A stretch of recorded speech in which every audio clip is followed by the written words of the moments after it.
aşık men, sana aşık men. Menin derdime derman sen, sana aşık men, sana aşık men.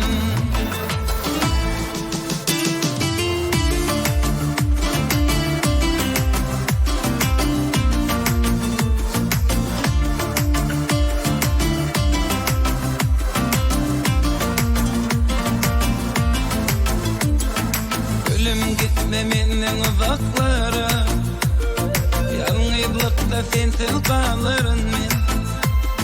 Seni sevip düştüm uzaklara, hicranlarda yanarım men. Ben halımdan haberin yoktur, sevgin yüreğime içime noktar. Bana inansan ananmasan hem, deminde yaşın yoktur. Elin erkimi alın sen, sana aşık men, sana aşık men. Menin derdime derman sen, sana aşık men, sana aşık men.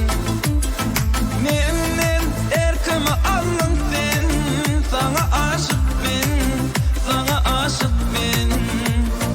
Menin derdime derman sen, sana aşık men, sana aşık men.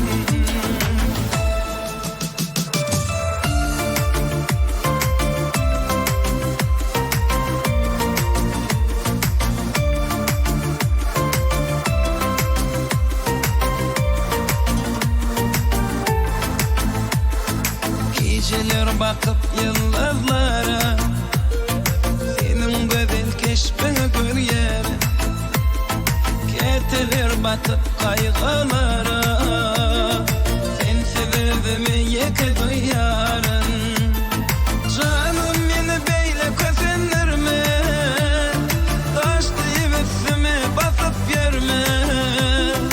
Ben seni şeyle verseyeneceğim, sen ornun yüreğimin terinde. Elin erkimi alın sen, sana aşık men, sana aşık men. Menin derdime derman sen, sana aşık men, sana aşık men.